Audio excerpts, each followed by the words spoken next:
What's up, people? I'm Shaggy, the opinionated hippie. A helicopter just decided to fly by. And this is part 7 of my ranking and reviewing of King Gizzard and the Lizard Wizard studio albums. Australians, absolutely amazing. Possibly the world's greatest psych band right now. The psych scene in Australia is ridiculous. Past couple decades. But yeah, so we're on their 7th album. I'm going to talk about this one, then I'll show you where this one falls among the other 6 I've already discussed. This came out in 2015. It is Paper Mache Dream Balloon. And I think the title evokes the vibe incredibly well. It is almost 100% acoustic. It is very airy and dreamy and light, and there's some woodwind, some flute, and some clarinet going on. It is still 100% psych, but it is a psych pop, a very light, sunny afternoon, skipping through Haight-Ashbury, probably under the influence of something, but something that's making you smile and dance, and sundresses and flowers. Musically, that is, because lyrically there's darkness, and there's some blood. There's some NGRI, some not guilty by reason of insanity. There's some lyrics that are not as bright and airy and like carefree as the music would maybe suggest. Short little album. It's only 33 minutes. Yeah, 12 songs. The longest song, The Bitter Boogie, is like 4.5 minutes. So these are pretty quick. The album works really well as a single piece. I don't know if there's a couple songs that I think are better than others, but I do think the whole thing works as just this really solid 33-minute psych pop fun piece. Longest song is 4.5 minutes. The shortest song is 2 minutes and 4 seconds. Most of them are under 3 minutes long. It is without a doubt them at their most carefree. Opens up with a song called Sense, which kind of seems like a little more like a serious type acoustic type thing. You're still getting some hardcore psych energy, but it is a little more, somber's not the word, but maybe a little more adult, maybe a little more like going for a mature vibe. But then the second song, Bone, immediately hits you with a hookworm, and it's got more of an upbeat flow, a little more just, the melody's kind of getting into you a little bit more. And it's like, okay, yeah, that first one was just kind of like setting the tone in a different way, but now we're like, yeah, we're going to really get loose and enjoy ourselves. But then the lyrics, Bone, about, hey, one day I'm just going to be a bone. The vulture's going to have me, the dog's going to have me, whatever. I'm just going to be a bone.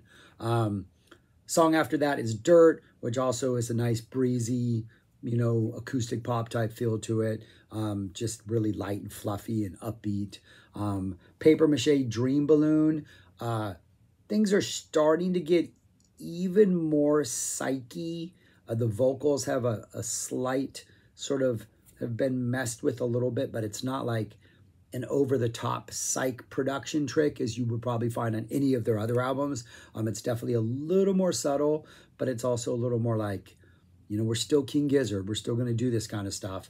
And then the 5th song is called Trapdoor, and I feel like we're in a video game, and the video game is the first 4 songs, and it's like, oh, we're feeling good, and these are great, and you've fallen into a trapdoor, because Trapdoor, Cold Cadaver, The Bitter Boogie, the next 3 songs, musically, all feel a little more like your traditional King Gizzard and the Lizard Wizard type rhythmic drive, and a little more psyche and a little more weird, and it almost is like, this is the part of the video game or the movie or the book where you've fallen in the trapdoor and are in this weirder, slightly darker world.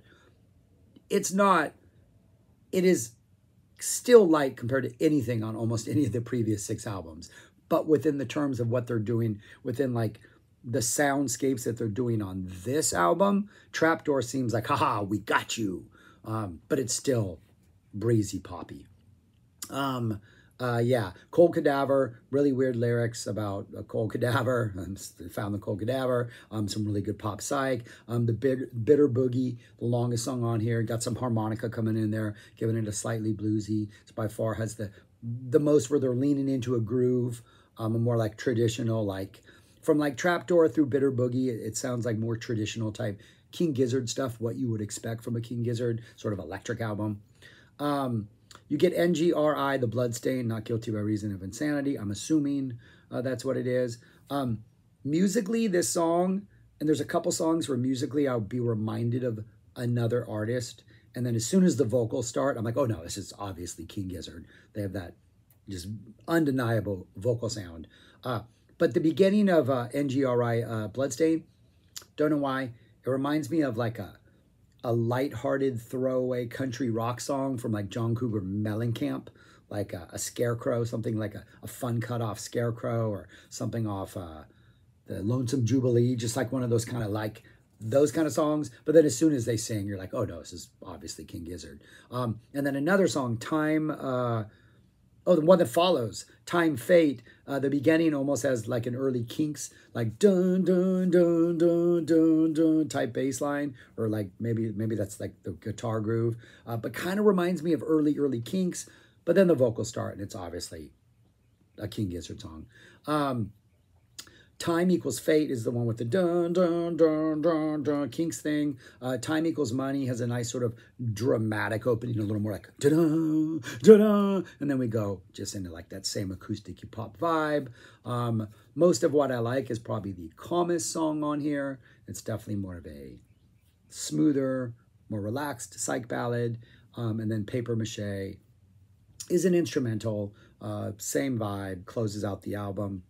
And then at the end, they do some production tricks where it sounds like it's just the same song, but it like they doubled the speed or tripled the speed, and then they even speed it up again, and there's an explosion. I'm assuming the balloon has popped, and the show is over.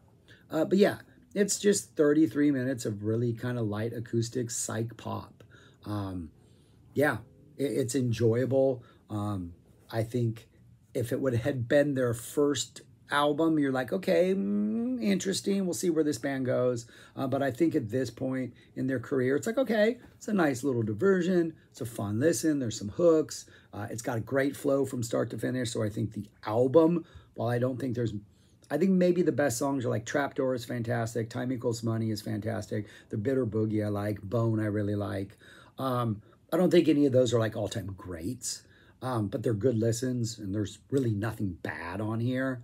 So yeah, it's an enjoyable album. It works as a standalone. If this was the only album they did, I'm not sure, you know, hey, it's a curious little thing, some interesting psych pop, but in the course of their, like, you know, their discography, it's a nice little 7th inning stretch. Hey, yeah, let's go baseball. This was their 7th. In the 7th inning, you get to stretch a little. You don't have to think about the game. You take me out to the ball game. This is their stretching album. And in hindsight, we know what's going to come next. And I'm going to guess maybe they did too. But Nonagon Infinity is next. And knowing that that's what follows, and we'll talk about that in about a week, yeah, this is needed. It's almost like, hey, we got to do something light because then we're dropping this. And then, hey, I have a feeling 2016 is going to be a really intense year for us. So let's do something light and breezy before the year hits. Though 2017 is the one where they dropped like 27 albums, right? 5 albums. But yeah, anyways, yeah, okay. Where would I rank this among the other ones I've already talked about? Right there, towards the bottom. But I think it's maybe slightly better than the bottom two. I listen to it a little more than I listen to the bottom two, to be honest. But then those top ones I think are quite a bit above it. Just in the overall like impact they have as far as psych music, and whether it be an Australian psych or national psych or just psych in general. Yeah, that's where I put it. Comfortably at number 5. No shame in this game at all. These are all great albums. But yeah, those are my thoughts on Paper Mache Dream Balloon. A nice little day in the sun with King Gizzard, and it's the wind's blowing, there's lemonade, there's some dark stories to be told, but the setting is perfect. So yeah, that's what I got. Let me know what you think about this album, these songs, all that kind of stuff. Subscribe, like, share, comment, do all those things. And go listen to King Gizzard, people. Go listen to King Gizzard. Peace. Talk to you later.